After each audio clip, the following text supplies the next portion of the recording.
En 2012, Sèvres-Leur Habitat fête ses 90 ans, un événement tendance célébré en 3G comme 3 générations. Cet anniversaire est l'occasion de fêter 3 générations de locataires, 3 décennies de salariés, retraités ou actifs, et puis les administrateurs qui ont tous œuvré pour le logement social, un logement social de qualité et digne. De l'Office public d'habitation à Bon Marché de 1922 à Sèvres-Leur Habitat, en passant par l'OPHLM, puis l'OPAC en 1987, avant Cholet Habitat en 1995, les appellations ont changé, mais pas l'esprit ni l'ambition. Je crois que ce qui caractérise l'Office, c'est déjà cette durée. C'est important de rappeler que 90 ans, c'est un long moment pendant lequel notre office, sous différents noms, sous différentes formes juridiques, a œuvré pour le logement social ici sur le territoire, avec ensuite également tout un mouvement d'élargissement du périmètre de compétences de l'office, Cholet, puis de Choletais, puis encore au-delà même du département. Donc c'est vraiment une histoire de renforcement de notre office qui est aujourd'hui un outil totalement moderne. Pour comprendre la dynamique de ce nonagénaire moderne, il faut revenir au cœur des années folles, alors que Mistinguett chante sa Java dans une 3e République présidée par Raymond Poincaré.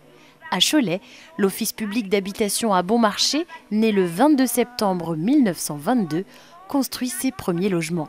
La résidence à l'Euro et ses maisons dès 1925 boulevard Guichouteau, puis le lotissement de la Grange, rebaptisé Arthur Guillou quelques années plus tard. Cholet compte alors 22 000 habitants.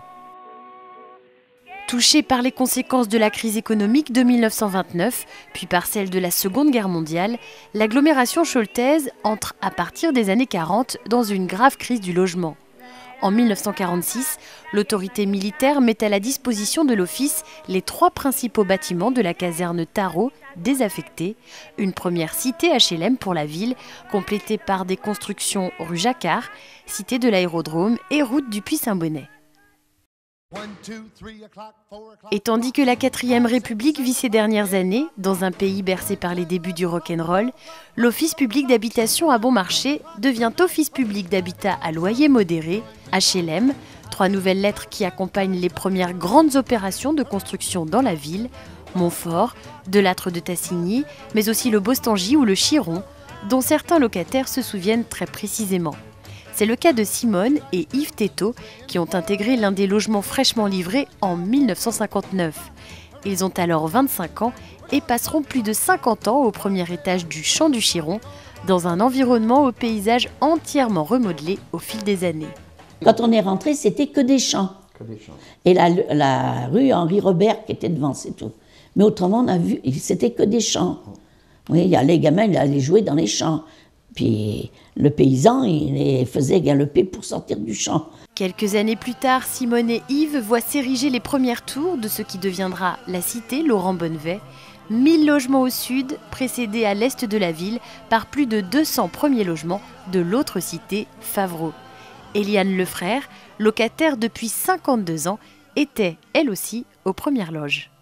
Quand je suis arrivée à Favreau, il n'y avait qu'un bâtiment, de fait. Moi, je suis arrivée à Favreau, c'était le 2e bâtiment. J'ai vu les 2 autres bâtiments se construire et toutes les tours. Car si les 60s sont synonymes de yéyé et de hippie, la période est aussi celle de la vitalité et d'un développement économique rapide dans le Choletais. Chaque année, il faut plus de logements pour accueillir en moyenne 1500 habitants supplémentaires.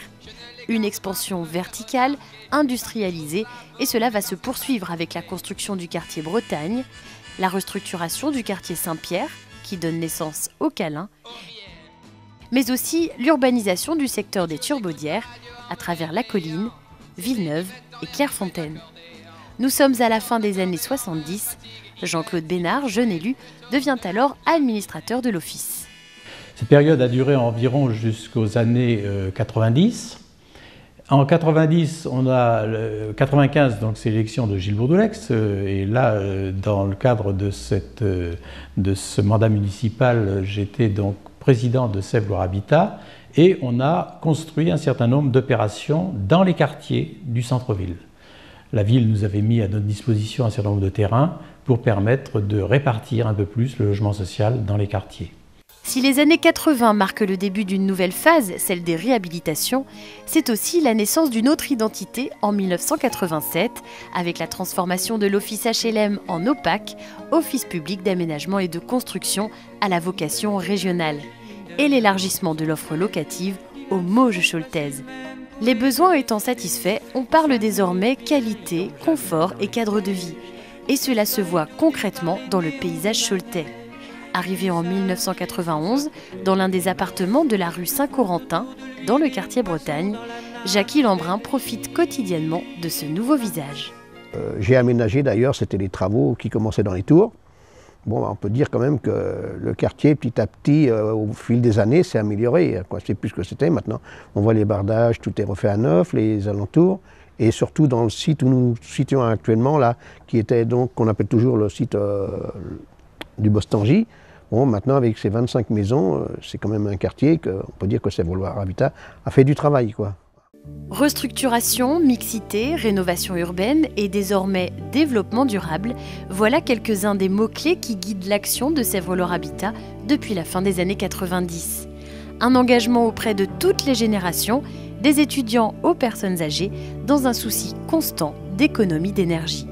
Aujourd'hui, nous sommes dans la période du développement durable, le Grenelle dans l'environnement, bien sûr, qui nous entraîne à construire des bâtiments à faible énergie, les bâtiments BBC, et puis la restructuration du quartier Laurent Bonnevet, qui a été une très très grosse opération.